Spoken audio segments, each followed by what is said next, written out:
Good evening. Sorry about the delay. I'm going to do the introductions very fast. I call this the commercial interruption, so we can. Yes, I have been not a good host this evening. I have not introduced our legal counsel. Our corporation counsel, Henry Alexander, is sitting in the audience. And smile, Henry. And then our counsel to the council, Alan Taylor, is over here. And I have not introduced Alan yet. All right. Now, next to Alan, to his left, my right, is Councilman Anderson. To his left is Councilman McDonald. To his left is Council President Wooden. And to my immediate right is Majority Leader Alexander Aponte. To my far left is Councilman Deutsch. To his right, my left, is Councilwoman Jennings. And to my immediate left is Minority Leader Joel Cruz. With that said, Mr. Deller, it's nice to see you. And I'll wait for you to, okay, we're good there. The floor is yours. Thank you, Mr. Chair. I was told that was brevity tonight, so I guess that means only 2.5 hours? No.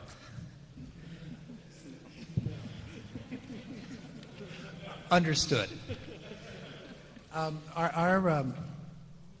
of the problems we suffer in trying to put together a budget presentation to you, and that we're trying to summarize what we've achieved, is the Development Services Department does a variety of things, and it is very difficult to, in a concise way, to summarize what we do. And so the first, 20 pages of our presentation are highlights of what we achieved this year. And in many ways, I think I'll skip over many of those things. I think that's important to understand that our basic purpose is to provide quality service to Hartford residents, business, and developers, the regulatory boards and commissions and other city agencies, and that it's really to work to improve our city by growing jobs for our people, to expand our economy, to enrich our cultural experiences, and to make Hartford a great place to live, work, and raise your family. That sounds very easy to say. It's difficult at times to do. In fact, we find that the smaller projects we do are often far more difficult to achieve than larger problems because of the issues that we have to deal with in trying to move those things through. Our strategic initiative in the coming year, we've had a lot of discussion with the redevelopment agency about trying to focus on a series of redevelopment areas. Obviously, we got the Promise Zone a few weeks ago was announced, and we really want to focus on that Promise Zone and how we implement it and how we move it forward and how we make a real impact in North Hartford. But while we're doing that, we want to look at other redevelopment areas that we need to focus on, and so we are talking about trying to come up with a good redevelopment plan for the South Downtown neighborhood and some of the parcels along Park Street. We've identified some property out along Prospect Street around the Interstate 84 off-ramps that is becoming available that would be a great place to grow some new business and jobs in the city. We're trying to focus on Farmington Avenue and the work that's happening along Farmington Avenue and see if we can work along with MDC and Public Works to really start revitalizing that area. And one of our major focuses is going to be extending jobs and businesses along Homestead Avenue. Over the last 3 or 4 years, we've been working to acquire vacant and derelict property, do environmental remediation. It's our goal by the end of this calendar year to have several parcels out there ready for redevelopment. We've been in discussion with some medical device manufacturers, some inline in the delivery line for aircraft manufacturing, airplane engine manufacturing, looking for small manufacturing space. We've talked a lot to them about what they're trying to achieve and our goal to create jobs for our people, to create something that will help grow our economy here in Hartford. So we're really looking hard at the Homestead Avenue area to move along in that direction. But ultimately, I think we're learning through the work that we did on the Promise Zone that we need to really start thinking about how to bring a little more stability and life to our commercial areas, neighborhood commercial areas, and how to strengthen and revitalize our neighborhood housing. We've been working on trying to look at housing in the city in a different way. Traditionally, people look at housing and owner occupancy based on the census data. So that if you have a two-family house, based on the U.S. Census, that building is 50% owner-occupied. My belief is a two-family house, if the owner lives in it, is 100% owner-occupied. And we need to think differently about our owner occupancy, think differently about how we give people advantages and what we do with our programs. So we're trying to take our housing programs and break them down to be more effective for homeowners and to be smaller projects. The last few years, you have allocated funds in our capital improvement project for home ownership revitalization. We have finally been able to work through the city treasurer's office and with our bond council the rules necessary to allow us to use those funds. And we'll be running out new programs to do neighborhood revitalization, fix a lot of those houses up. We're trying to really focus on connectivity and mobility. We filed on Monday a preliminary application for what we're calling a Round 2 Tiger project to take the type of improvements that we talked about in downtown and really extend them from Albany Avenue, down Main Street to the South Green and into the Weathersfield Avenue and try to look at some of the improvements that we've made down in that area. We're going to this in the coming year really work on a sustainability plan for the city. We think it's important that Hartford start to be known for sustainability. We have a lot of housing in this city, and we've got to think about how this housing is more affordable for the people who own it and live in it, and we need to think about how we can reduce our energy costs, how we can make the property a more sustainable property, and hopefully make it a more attractive place to be. And of course, we're always working very hard in trying to promote and market the city and bring life and excitement and vitality back to the city. I'm skipping through a few pages here, and Jackie's probably trying to figure out where the heck I am. I just flipped over to page 7, which you're on. You just passed. So I'm just going to point out a few things. Economic development has been a big effort in the last year. We're through the Smarter City, Smarter Community Challenge. We're working hard to identify a new way to grow jobs in the city through entrepreneurship, through new efforts to grow small businesses. 100 years ago, Hartford was a very creative place. We have those creative people here today, and we need to figure out how to build off them. And one of the things we know through our studies is that most new jobs, most new businesses are created by immigrants. We have a strong immigrant group in the city. We need to figure out how to work with them to help them grow those businesses, to help them grow our economy. We've been spending a lot of time going after federal dollars for brownfields cleanup and state dollars for brownfields cleanup. The slide on page 7 shows you some of the dollars and some of the properties that we've worked on. We've spent a lot of time this year trying to understand the business climate. We've done, I think, over 1,200 visits by staff to various businesses in the city. We've talked to a lot of businesses. Today, in fact, we met with a company that wants to come to Hartford. I think it was probably the easiest sell that we've ever done in trying to get a business here. It's a small business, 8 employees at this time, but they want to come to Hartford, and all they asked us for was help in getting their permits. I wish it were always that easy.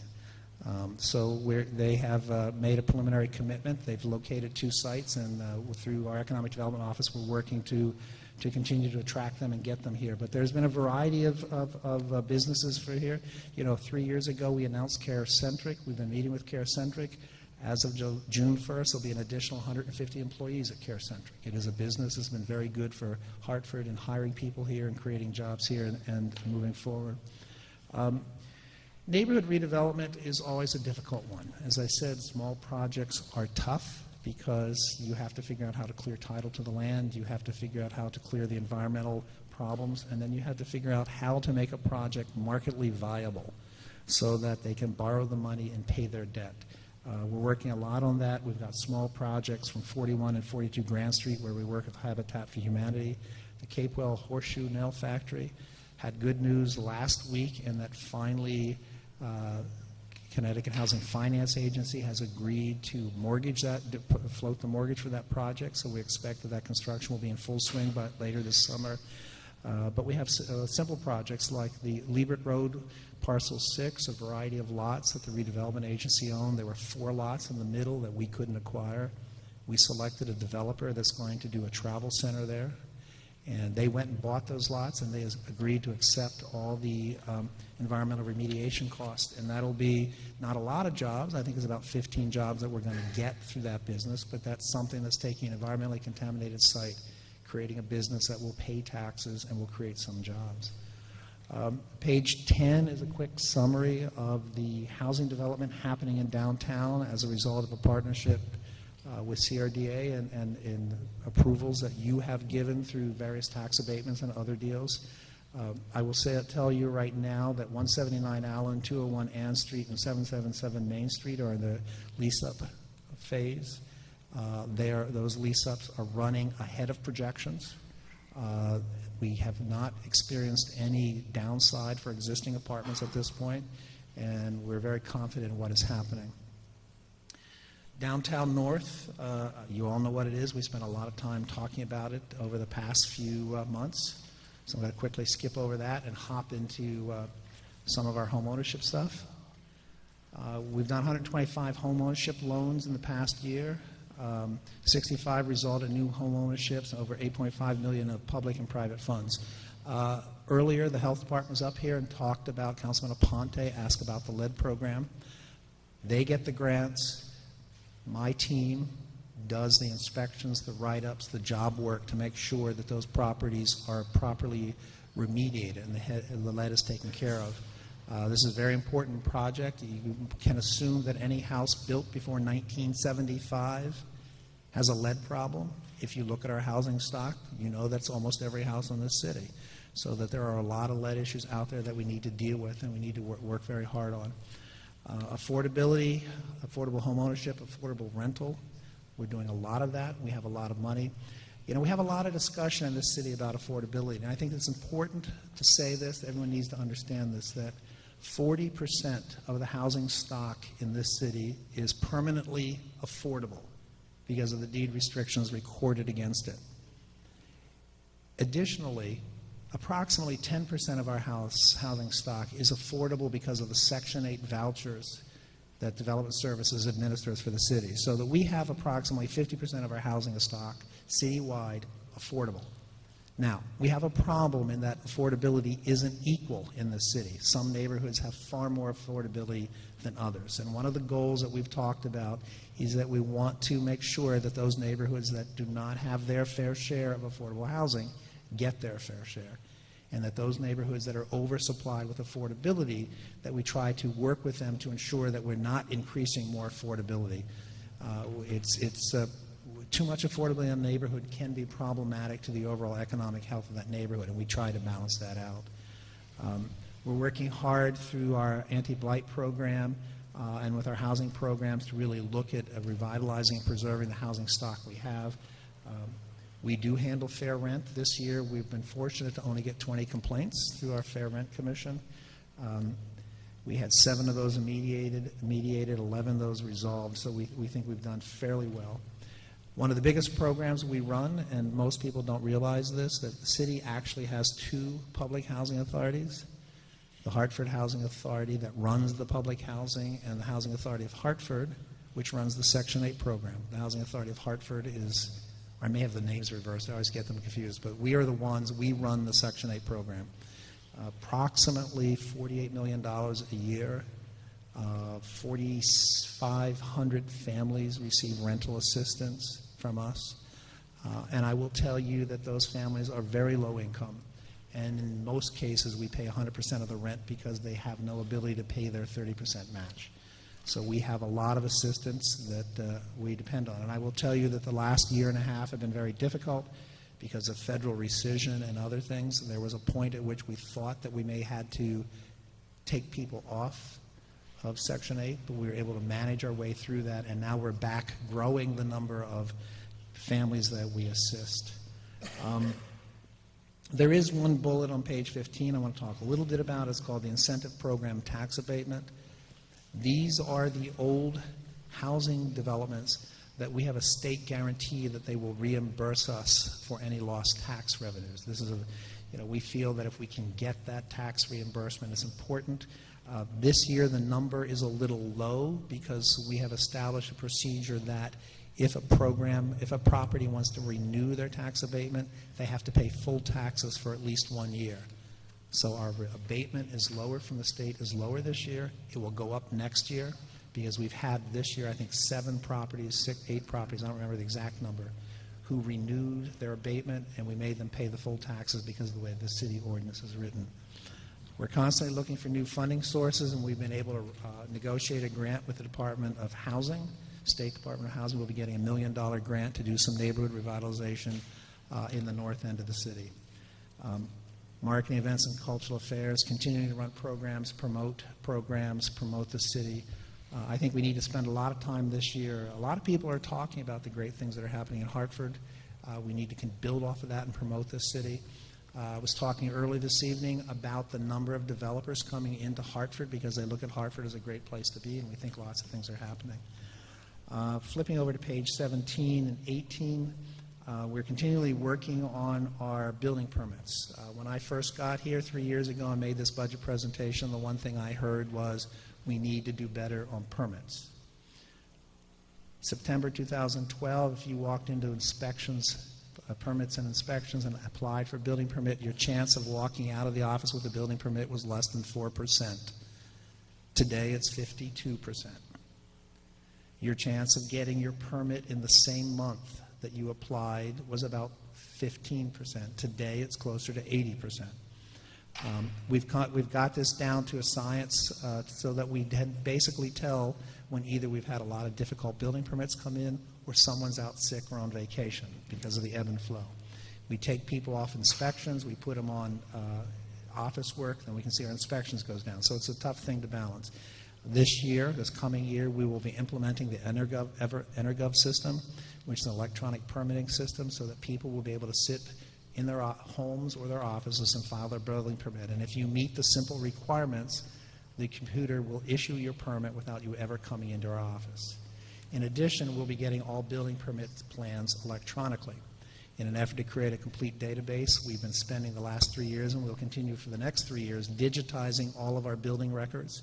And ultimately, every building, you'll be able to go online and find anything out about a building by searching it online, by typing in the address, and see what permits have been issued and what's legal. Now, it won't be every building because we're not going to put the public safety building plans online for people to look at, and there will be other buildings like that, but just to give you a sense of what we're working for. So our goal is to have that up and operational the fall of this year. Land use administration, we have a lot of zoning things ongoing. We have done some renovation and revisions to our zoning regulations, but we are in the process right now of completely rewriting our zoning regulations. We got a state grant. We've hired a consulting team, and we are going to a form-based code. We're going away from the traditional Euclidean zoning to form-based, so that it's more based on the style of building, the type of building. There will be a whole series of meetings starting in the fall to go broader in it. We have a lot of education that we've been doing, but people don't necessarily know about it. Intermodal Triangle is moving forward. We spend a lot of time on the Upper Albany and Albany Avenue. We're working in Blue Hills with a neighborhood group, and on Main Street we're doing a business survey and doing some neighborhood revitalization. I'm up to slide 21. Our budget is slightly down from last year. The cuts are elimination of a couple of vacant positions and a cut in funding to the Greater Hartford Arts Council. We're fairly lean as a department. We're trying to figure out how to do more with less. We're trying to figure out those things that we can eliminate. When I came in 2012, we were 73 positions. Today we are 63.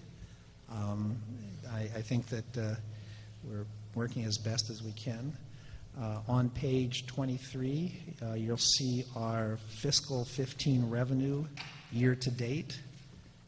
We're doing fairly well. We're a little ahead of what we thought we'd be, and we think we'll finish the year with more revenue than we projected.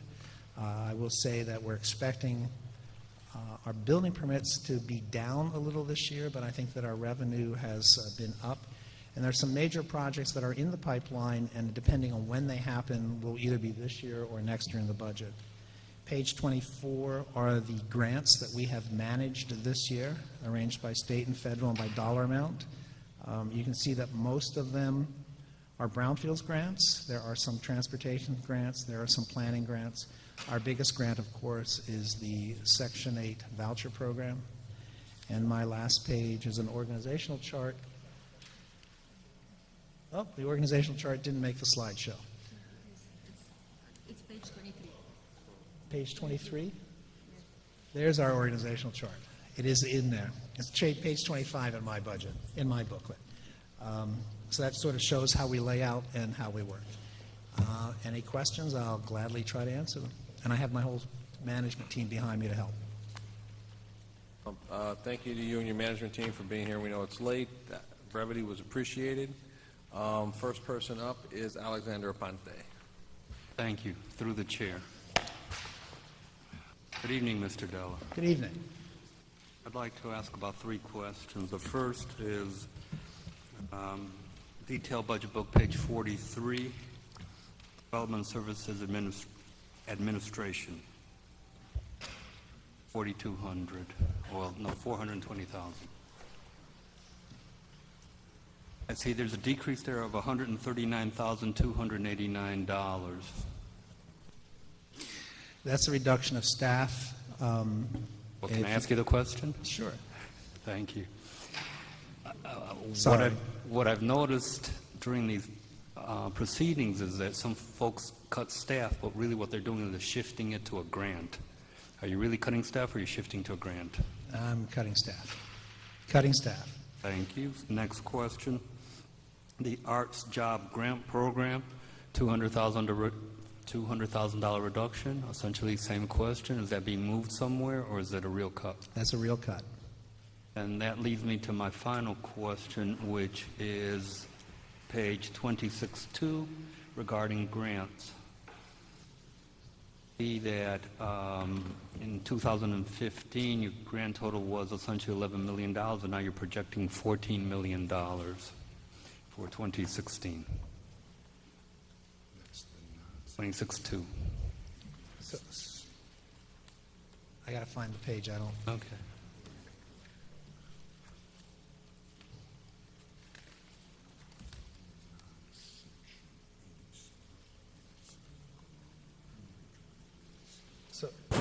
So you're looking at the amount of grants that we have? Correct. So on 26.2 it says grant summary, and it shows that for 2015 you, I assume, received approximately $11 million. Now you're projecting $14 million.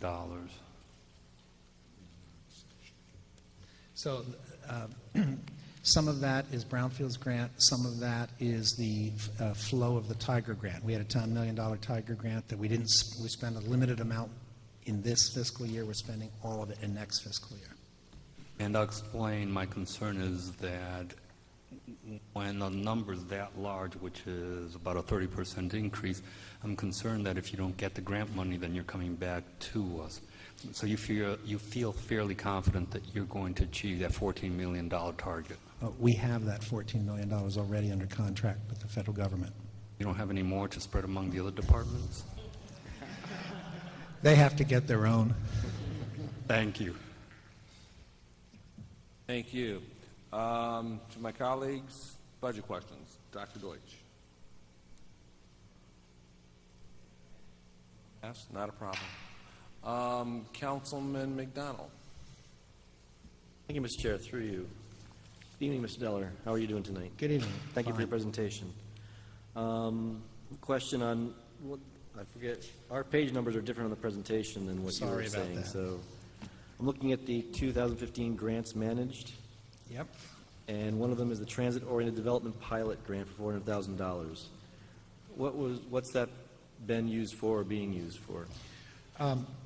That transit-oriented development grant is actually, it was a larger grant. That's what's remaining. That money has actually been approved by the Connecticut Department of Transportation for use to study our zoning regulations about how to create development centers that will result in transit-oriented development locations. So we're actually using it for our planning and zoning consultant. Interesting. Thanks. Another question I have is kind of going back to last year's budget hearing. We had some discussions about, for your department, about you were interested in potentially reorganizing how some of the inspections are handled in terms of staffing those inspections. How has that turned out? We're working on two different aspects at this point.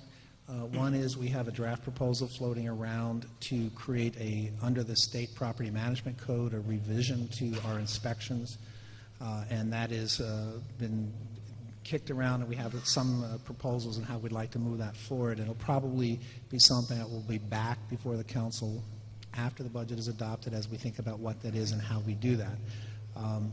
What we have taken some of the LS&I inspectors, and we're trying to realign them and realign all of my building inspectors so that we jointly work and do the same thing, so we're not in individual boxes. So an inspector goes out and sees this or sees that, and we make sure that they all do the same thing. We recently had a meeting with Health Department where we looked at the responsibilities between our housing inspectors and the health inspectors, and we clarified lines of responsibility and who should do what. So we've been doing this on a piecemeal basis. The biggest problem we haven't had a chance to address, and I really need to address, is our zoning inspectors. We have 2 zoning inspectors. We have a big city. Our zoning inspectors are in a different union than our housing inspectors, and a different union than our building inspectors. Right. And so what we're trying to do is we're knocking this out one at a time, and once we get the other pieces done, we're going to be asking all of our inspectors when they go out, if they see what they believe is a zoning issue, to make a note of that and report it to the zoning inspector. I cannot have a building inspector or a housing inspector do a zoning inspection because of a union contract, but I can at least have them notify the inspector. So we're trying to work through the property management. We're trying to work through this housing enforcement code, health enforcement relationship, and then we'll get on to zoning. And do you anticipate that that will lead to a better enforcement of our codes? I sure hope so, because that's the goal. All right, thank you. Anderson? Thank you, Mr. Chairman. Thank you. Deller, I have a question that's kind of a two-part or several parts to it, and one is a recommendation or suggestion. Looking at your MECA in 26-3, looking at general funds revenue 0, is there a possibility to get a breakdown of what MECA brings in for the utilization of this building? Reason being, I was hoping that looking at the detailed budget, there's no funding for maybe bringing in some chairs and some other rental equipment here in this building. It's been discussed by several individuals of maybe utilization. This building is used quite often for weddings and pictures and so forth. We can get that, Councilman, but the actual permits are handled by licensing and inspection, so that income would be under licensing and inspection. Okay, so great. we'll have to get that number for you. Great. And then also, here's my suggestion portion of the question. Looking at the utilization and rental fees for this particular building, can we add to the equipment that people utilize here? A lot of times you have weddings, receptions. There's no equipment here. Over the years, my understanding is that there was equipment here before, but it has vanished over our tenure being here. I don't know if there was equipment here before, but it's something we can certainly look at. Obviously, there'll be a cost associated with acquiring that equipment and trying to think about what our rental schedule would be, and I'll have to look at that as it relates to what is manpower implications and whether or not the rental fees exceeds the cost of managing it and manpower and cost of acquiring. But we'll look at that. Has to be a cost analysis done. Yes. Understandable. Okay, thank you. Councilman Wooden. Thank you. Through the chair, Mr. Deller, I'd like to go to page 7 of your presentation, which is it speaks to the brownfield remediation grants. And so my first question is, what's reflected here, have all of these, with the exception of the generic 3 sites, have all of these been remediated? Albany Woodland is certified clean. The Homestead Corridor, that's the Philbrick property and a few others. Page 7. It's the Philbrick property and a few other properties. We are in the remediation process. I will say that one of the problems we had in the Philbrick property is that we actually had to get in and remove some things so they didn't fall down on people while they were doing the other remediation, because the building was in that bad shape. So we've broken it down into phases. Our goal is to have the Homestead property, the Philbrick property, done by the end of this calendar year. Capewell, That remediation is for the Capewell Townhomes, which are on Willis. That remediation is done. 1240 Albany Avenue. What's 1240 Albany Avenue? I'm blocking on 1240 Albany Avenue, so I can't answer that question. 85 Hawthorne Street, that is the site. There was an old mill there. It's at the bend on 84, right by Capitol Records. This is assessment money. This is in a partnership with CROG. We are in the process of working through and hiring the firm. I believe Weston and Sampson has been hired to do the remediation plan, and we'll be working on that. 150 Windsor Street, we've done some work on that. We still have others to do. The land in Farmington, we just signed the contract for the assessment to begin. Parkville Connector, this is part of the Parkville Municipal Development Plan.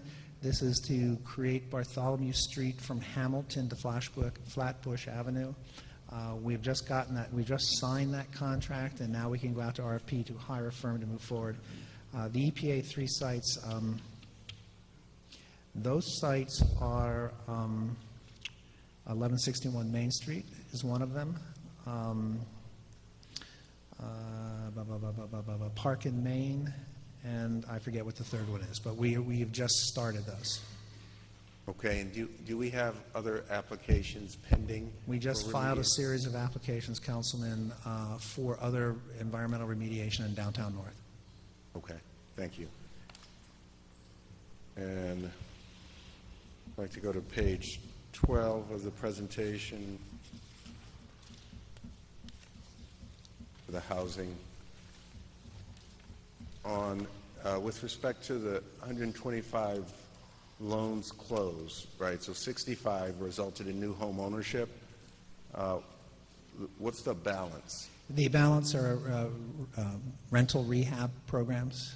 So we'll go into a house, we'll do boilers, roofs, other improvements to the house. But those, the home ownerships is our homeownership closing cost assistance program for the most part, and the other is renovation of rental housing. Renovation of a Rental housing. rental housing. Correct. And so the benefit of this, or the financial benefit, goes to the landlord?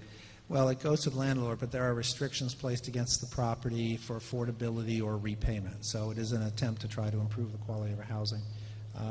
We probably should get to the council, since it's been a while, the list of all of our programs and what they are. Okay, and do we have additional, you have additional funds budgeted going forward to Yes, we maintain have. the program? And then page 14. My next question is a category with respect to existing housing stock, and this speaks to, in part, to blight. But what do we have for homeowners whose properties are not blighted but are aged, and they can't afford? You know, we have some neighborhoods, like Blue Hills neighborhood, significant elderly population, aged homes. What do we have for assistance for renovations or keep? We do have some programs, and I'm not going to get specific here. If you want specifics, I can have Brian Matthews get up and talk about them. But we do have some programs based on for homeowners that are older. We have been talking about there may be a need to do some other kind of home ownership programs to help support people, but boilers, roofs, windows, weatherization. Can you follow up? Yes. Or Brian, follow up? Yes, we can get you a writing? complete report on all the programs and what they are. Okay, thank you. And lastly, page 45 of the detailed budget expenditure, the section under economic development, neighborhood initiative, that appears to be completely zeroed out. Those are the 3 inspectors that are part of the LS&I program and have been paid for over the past few years through the capital improvement program. Okay, so that still exists, it's Thanks. just shifted. Correct. Thank you. Thank you, Chair. Thank you. Councilwoman Jennings. Thank you, through you, Mr. Chair. Mr. Deli, your presentation is excellent. I just have my standard concerns that we generally discuss, and one of them is has to do with the let me see, 26-3 of the budget book,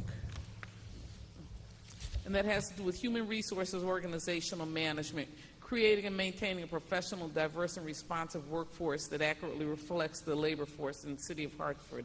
Do you have a specific plan for including Hartford residents in that that labor force?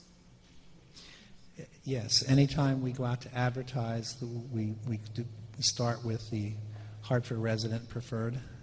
We try to find someone from Hartford who meets the criteria. I think in the hires that we did this year, we're going to pull a number out, but I think a majority of them were Hartford residents. Okay.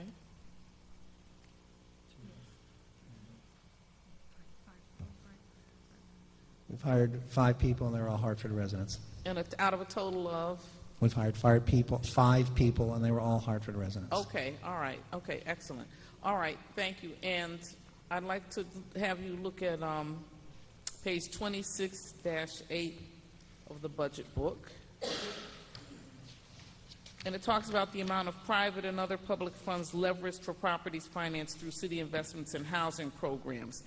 And the amount goes from $32,764,000 to $18 million. Just wanted to know, why the significant drop in terms of the amount of private and other funds being leveraged. It's always very hard to predict when a project's going to move forward. Most of these developments are very large projects, sort of like 390 Capitol Avenue, the old Hartford office supply building. And so I'd rather be conservative than very liberal in my estimate there. Given what we know what's in the pipeline, we think the 18 is a rational number. It's possible that more will happen. Given the number of years I've done this type of work, it's fair to say that depending on the economy, anywhere between 15 to 35% of the developers we talk to and their projects come to fruition in any year. And I don't know if this is going to be a year where it's 15% or it's going to be a year where it's 35%. So I'd rather be on the conservative side. Okay. All right. And 26-9, page 26-9 in the budget book, you talked about the Economic Development Division output, number of jobs created,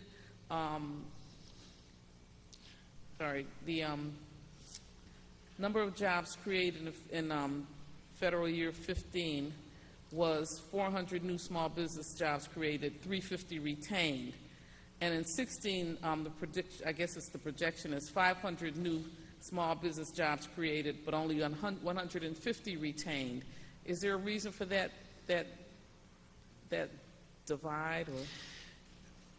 Once again, these numbers are speculation, and it's based on who we've dealt with in the past. I mean, to be frank, a lot of the money, a lot of the effort that goes into, a lot of the money that's spent to create jobs is other people's monies, is just the help that we give them going through the permitting process, the site finding, and things of that nature.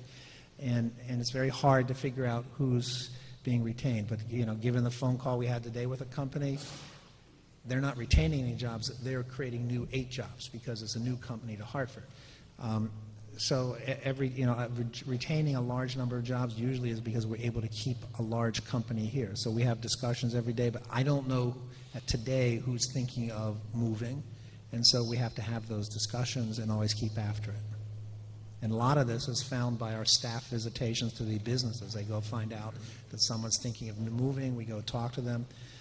There is a company in the North End that we've been working very hard with over the last 8 months to keep them here in Hartford, and I think we'll be successful. And that, if we're successful with that business, that's probably 120, 130 jobs that we've retained from leaving the city. But I don't know if we're going to be successful. We think we're going to be successful. We'll know in a few weeks. All right, and I know that your department has a lot to do with the community benefits program that Dr. Deutsch had initiated, and also it has a lot to do with with providing tax-fixing agreements. Is there a plan for being able to monitor the commitments that each company makes regarding tax-fixing agreements and other agreements that they have with the city in order to get these tax-fixing agreements? Point in question, those individuals who might say, well, we're going to give, we're going to do 10 jobs for Hartford residents. And then who follows up on that, or is that followed up on? That is followed up by our procurement office. Tara Washington and Lloyd Toppin follow that. There's a process that's been established, and they follow through. There are other situations detailed in some of our tax abatement agreements. For instance, on 777 Main Street, there's a provision that says any commercial space leased after a particular date has to be leased at 50% of market value, and that the Director of Development Services and the city assessor determine what that value is. So that's a responsibility that would fall on my department, and we are working with the tax assessor to come up with that value, and the developer, Mr. Becker of 777 Main Street, to define how that is. So every agreement, if it's job-related, meeting the MBE, WBE, Hartford hires, that's Tara Washington's office. The other oddball things that come up tend to be in my office. So we're watching everything that we believe is ours, and she is watching everything that isn't hers. And 777 Main Street was running way under predictions for the number of Hartford residents that were supposed to be hired. Is there a way or a mechanism of at least keeping people on track with what they've committed to, or is that Tara Washington's office as well? That's Ms. Washington's office. I'm not going to say what I think she should or shouldn't do. All right, and my last question is, you're aware of the jobsforhartford.com website, correct? Yes, I am. It sounds like there's a lot of jobs coming out of your department. I think you mentioned 150 jobs for Carocentric and 15 jobs for other places. So there's a tremendous number of jobs. What we'd like to do is make sure that your department registers with jobsforhartford.com so that we can have Hartford residents be able to actually access those jobs. Well, Councilman, what we have tended to do and what we'll institutionalize as part of our standard process is when we deal with a company like Carecentric, since they have no benefit from us, they're not necessarily subject to any of our requirements, but we will urge them to use the site, work from the site, and we'll look at getting handouts or palm cards or something that we can give to businesses so that they understand what's out there. All right, thank you. Thank you. Okay. I think that concludes.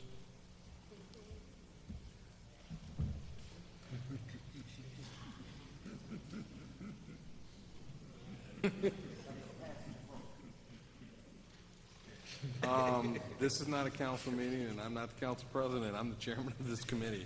Go ahead. One question. Translation, he's less generous than the council president.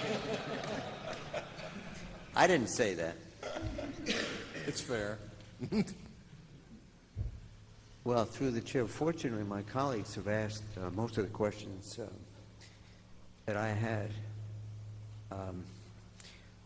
I think it would be helpful, for instance, looking at page 10 of your presentation. If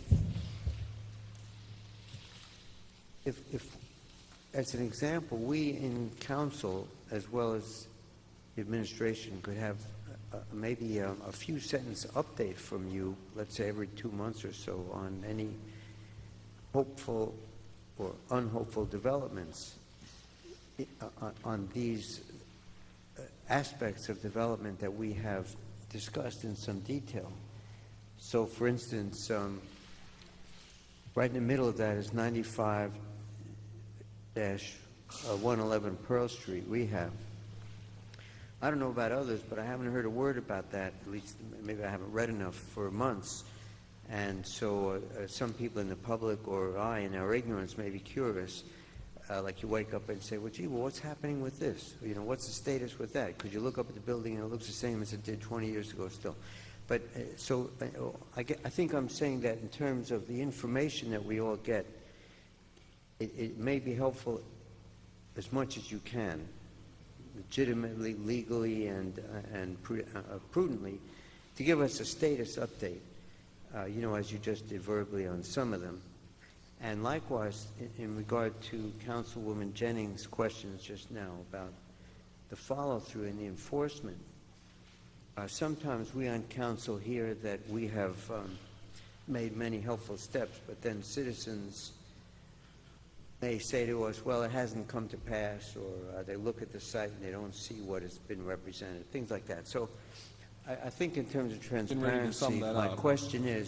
question is, can you provide updates on some of these projects in terms of financing, including some of these on the list, and even downtown North in general, the overall packages and the hiring practices and conformity with the tax fixing agreements and community benefits agreements, so we can say where we've succeeded and where we've fallen short. So the question is getting an update on some of these for our purposes. Understood, and we've taken a while to get to the question.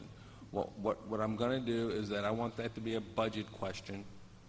And if we want updates on these projects, I'm going to make a suggestion that we put a resolution in requiring updates on certain projects from the department on a specific basis. Quarterly might be a way as an example, something that can be worked out with the department, so they'll be able to provide us the information that you just requested. That's fair. Is that possible? Yes, it is. Yeah, okay. Thank you, and I try to be fair. All right, with that said, we will conclude this hearing. I want to thank you and your staff for coming this evening, and the work that you do for the city is greatly appreciated. Thank you. Now, just as a update, tomorrow we will in fact have a OMB budget hearing. That hearing will take place at 5:30 as normal. The three departments before us that evening will be Human Resources, followed by the Department of Public Works, followed by the Hartford Parking Authority. Thank you all very much. We are adjourned.